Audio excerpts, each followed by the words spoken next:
کبھی ایسا لگتا ہے دنیا کی باتیں پہاڑ بن کے سینے پہ بوجھ بن گئی. ہر لفظ، ہر جملہ دل کے اندر زخم پیدا کرتا ہے. دل گھٹن محسوس کرتا ہے، بڑی بے چین کیفیت ہوتا ہے. ایسے میں کیا کرنا چاہیے؟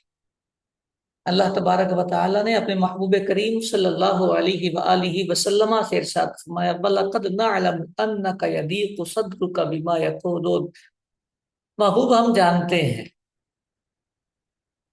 آپ کا سینہ اقدس ان کی باتوں سے تنگ ہو رہا ہے، آپ گھٹن محسوس کر رہے ہیں.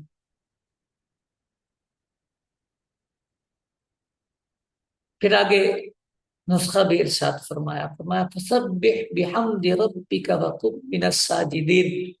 محبوب اس گھٹن کا علاج، اس دل کی تنگی کا علاج، اس بوجھ اور برڈن کا علاج دو باتیں ہیں.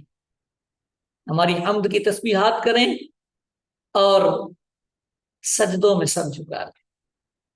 محبوب کریم صلی اللہ علیہ وسلم کی وساطت سے ہمیں کتنا پیارا نسخہ ارشاد فرما دیا گیا. دنیا کا شور ختم نہیں ہونے والا، لوگوں کی باتیں ختم نہیں ہونے والی، تنگی آئے گی، بے چینیاں بھی آئیں گی، لیکن علاج موجود ہے.